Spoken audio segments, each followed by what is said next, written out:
Hola, bienvenidos al canal de Diri Calistenia o Diri Gurú, me cambié el nombre.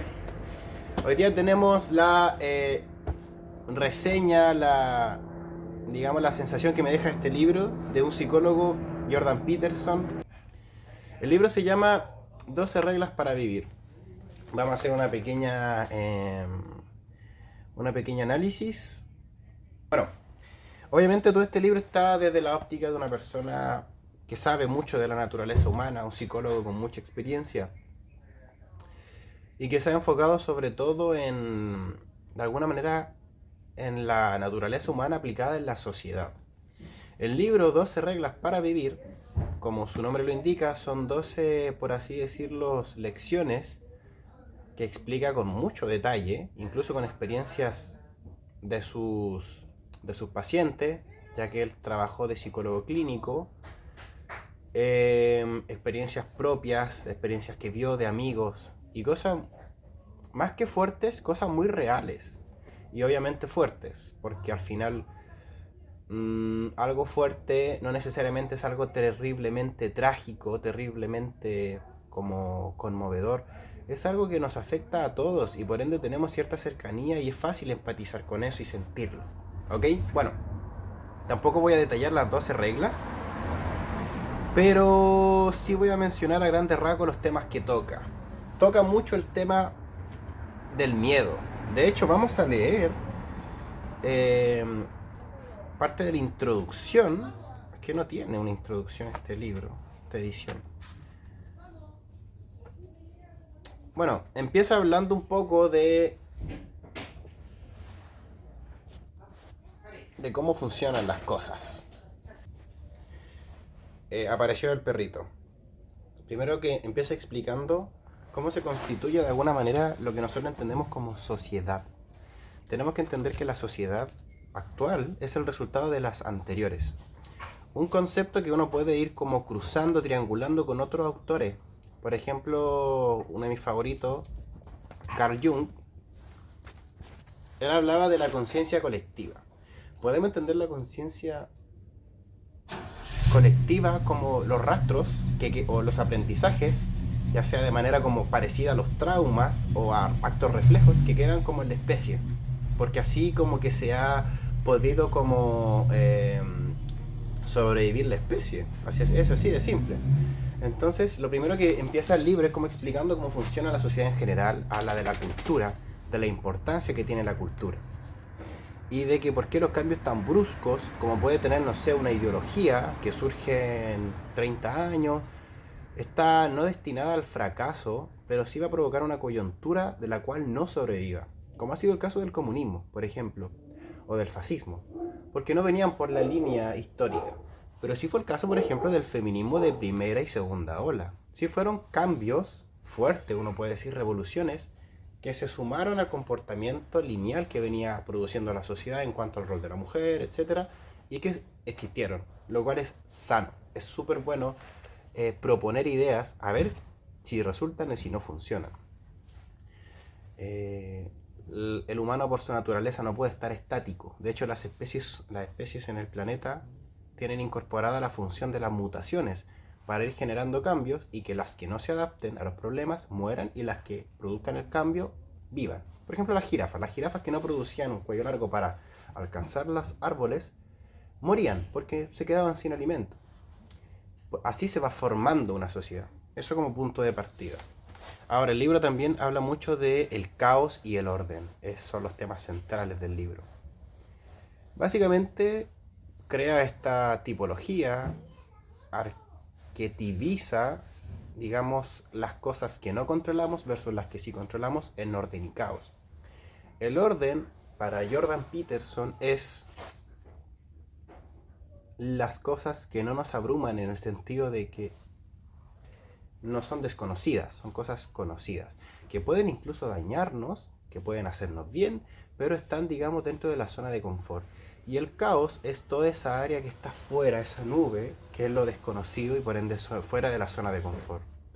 El libro toca mucho un tema que a mí me apasiona, que es el tema de la dualidad, y cómo al final la magia y la perfección de las cosas, dentro de lo imperfecto que son las cosas, está en el equilibrio entre siempre en esta negociación de lo bueno, lo malo, el caos, el orden. Al final del libro dice algo que a mí me pareció muy básico, pero que me llamó la atención. Dice: espero que estés de acuerdo con la regla 11, una de las 12 reglas del libro, que dice: deja en paz a los chavales que montan en monopatín. Y después dice: espero que a tu entorno les des fuerzas y que motives a aquellos que dependen de ti, en vez de protegerlos hasta debilitarlos.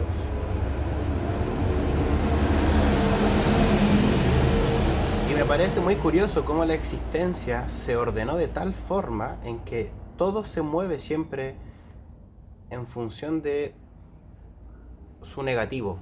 Todo, no hay nada que escape a esto. El odio es odio en relación con el amor. El amor es amor en relación con el odio.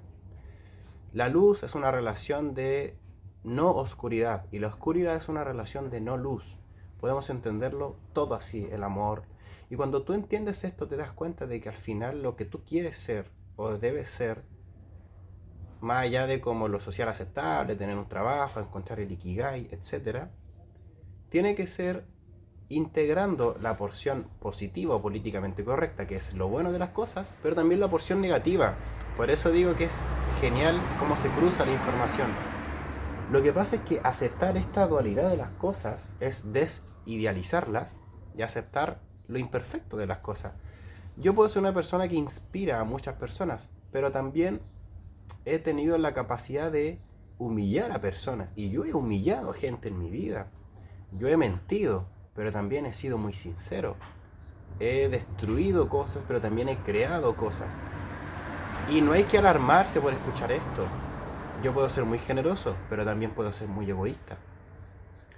El libro dice que al final tenemos que preocuparnos de encontrar el equilibrio entre el bien y el mal, el caos y el orden, de una manera en la que nos haga sentir llenos y con paz. A mí me gusta ese concepto paz y no felicidad. Yo creo que la vida, la felicidad puede o no llegar, estar o no estar, pero lo que debemos de estandarizar en nuestra vida es la paz.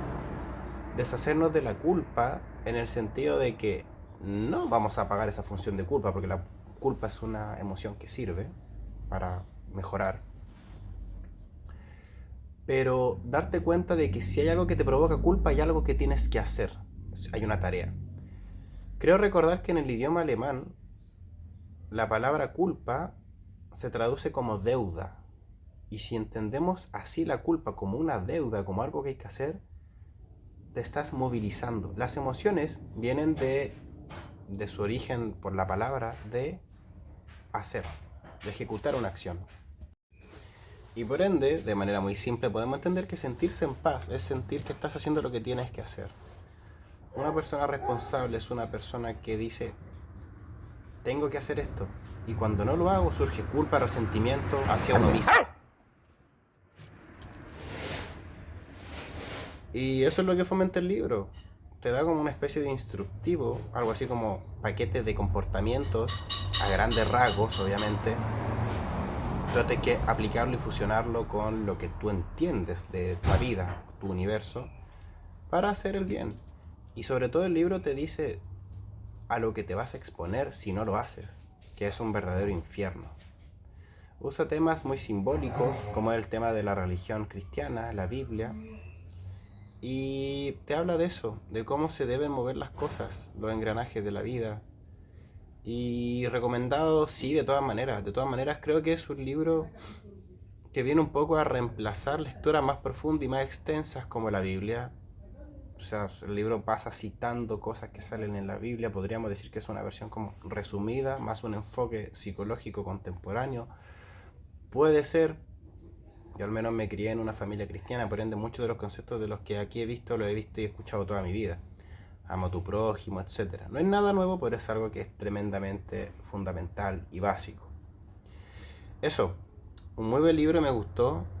La lectura sencilla de entender, excepto en la mitad del libro que se pone un poco complicado de entender porque empieza a hablar de cosas muy abstractas del existencialismo. Es un libro que me dejó muy buen sabor de boca, me gusta el toque humorístico que le pone el autor. Y bueno, esta es la editorial Planeta. A mí me gustó, no sé si otra editorial tenga la misma traducción, igual de agradable como lo fue esta para mí. Así que eso, nos vemos en otra ocasión.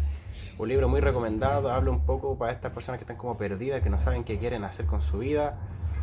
Un poquito de realidad, un golpe de realidad este libro. Te dice que tu familia se va a morir, de que vas a sufrir, cosas que a veces negamos porque son temas tabú en esta cultura. De la productividad, de la falsedad un poco, de las máscaras en esta leyenda china, de que la máscara que más importa es la que mostramos al exterior. Así que nada, un golpe de realidad muy duro este libro y por eso muy constructivo, muy constructivo. Algo con lo que quiero terminar el libro es siempre esta relación de miedo y confianza. Muchas veces las buenas intenciones disfrazan algo que provoca daño. Por ejemplo, una madre sobreprotectora tiene todas las intenciones del mundo de crearle la burbuja a su hijo. Pero ¿qué es más peligroso? Permitir que esa persona explore la vida con sus riesgos o quitarle libertad. Eso. Nos vemos en otra ocasión. Adiós.